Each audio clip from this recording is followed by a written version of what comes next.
ici Jenny du blog boostervotreforme.com. Bienvenue dans cette très courte vidéo où je vais te montrer un étirement très simple à réaliser qui fait beaucoup de bien pour étirer le fameux psoas. Si tu as bien lu cet article, souviens-toi que le psoas, de par son point d'insertion, étant donné qu'il s'accroche sur la dernière vertèbre dorsale et sur les 4 premières vertèbres lombaires, eh bien, c'est un muscle hyper lordosant parce qu'il est relativement souvent sollicité puisqu'il entraîne la flexion de la hanche. Donc, à chaque fois que l'on marche au quotidien, c'est un muscle qui est beaucoup sollicité. Qui dit muscle sollicité dit forcément muscle mobilisé. Donc, en règle générale, le psoas est extrêmement tonique. Et plus il est tonique, bien évidemment, plus il va exercer une pression sur les lombaires.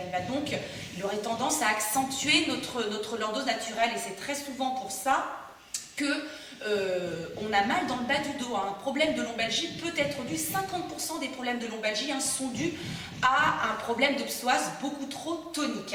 Alors, en plus, le psoas c'est aussi un muscle poubelle, c'est-à-dire qu'il a tendance à très facilement s'engorger de toxines. Donc moi, ce que je t'invite à faire, si tu as vraiment ce souci, et là on sait qu'un psoas est engorgé, la petite chose typique, c'est voilà, tu es installé confortablement assise dans ton canapé ou sur une chaise, et au moment de te relever, tu as beaucoup de mal, ça te fait une énorme barre dans le bas du dos, d'accord? Ça peut être ton psoas, et là franchement je t'invite vivement à faire une séance d'ostéopathie ou à aller voir un kiné qui va pouvoir aller attraper ton psoas, d'accord? Alors vraiment en profondeur, et puis le but c'est de chercher à le désengorger, d'accord? Donc une fois qu'on l'a bien situé, et bien en fait on s'amuse tout simplement à le désengorger, parce qu'en fait l'étirement seul te fera du bien, mais il est aussi important de réussir à éliminer toutes ces toxines. Alors concernant notre étirement, tu as juste besoin d'un tapis, enfin tout du moins de te mettre au sol, mais sur quelque chose de confortable, pour ne pas te faire mal aux genoux. Et voilà comment on va se placer, d'accord? On va se placer en position dite du chevalier, c'est-à-dire on appuie sur un genou et un pied posé devant toi, un pied bien posé devant toi, d'accord?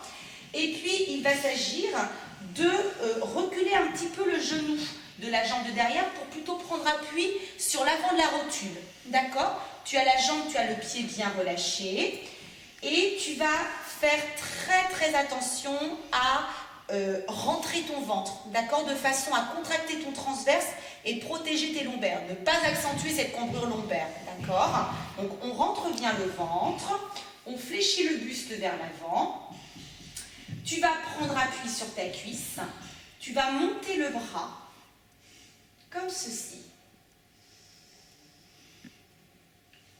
tout en gardant le ventre rentré. Tu pousses ton bassin, tu pousses ton pubis vers le sol, cherche très haut avec le bout de tes doigts et souffle, lâche ce bras, penche-toi un petit peu plus vers l'avant, pousse un petit peu plus le bassin en direction de ton tapis, tout en soufflant.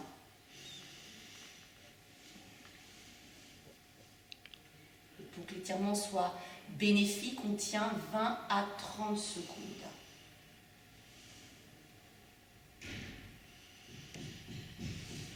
Ok, on relâche, on le refait une fois, prends une bonne inspire. Allez, tire, cherche très haut avec le bout de tes doigts, garde ton ventre bien rentré, exerce déjà une pression du pubis vers le sol et souffle.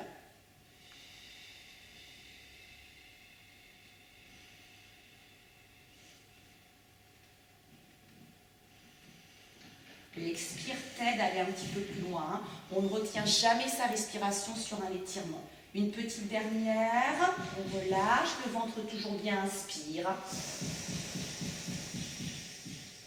Allez, on cherche très haut. On rentre bien le ventre, tu sens la tension et on souffle.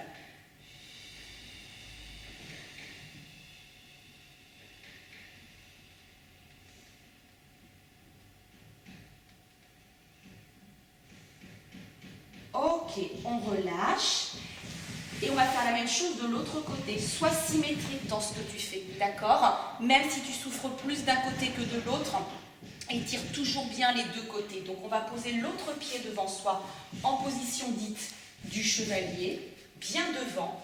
On va reculer le genou derrière pour se trouver un petit peu plus en appui sur la partie haute de la rotule. On rentre bien le ventre pour contracter son transverse et protéger ses lombaires. On pousse le pubis, le bassin vers le sol. On va commencer par exercer une tension, une mise en tension de ce psoas. On inspire. Allez, on cherche très très haut, très très haut, très très haut, très très haut, très très haut. Et on souffle.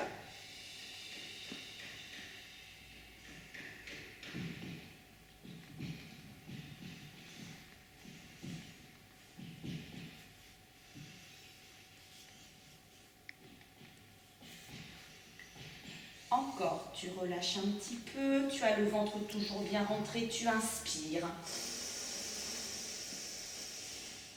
Étire, étire, étire, étire, étire, étire.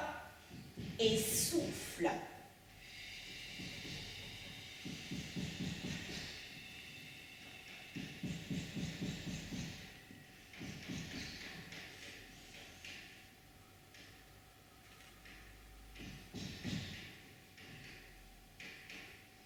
Une dernière fois, relâche l'étirement, garde le ventre bien rentré, garde la position, inspire.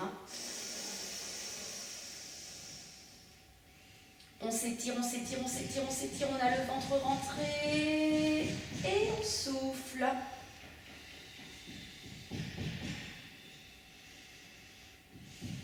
Et tu sens qu'entre le premier et le troisième passage, tu vas plus loin et c'est tout à fait normal.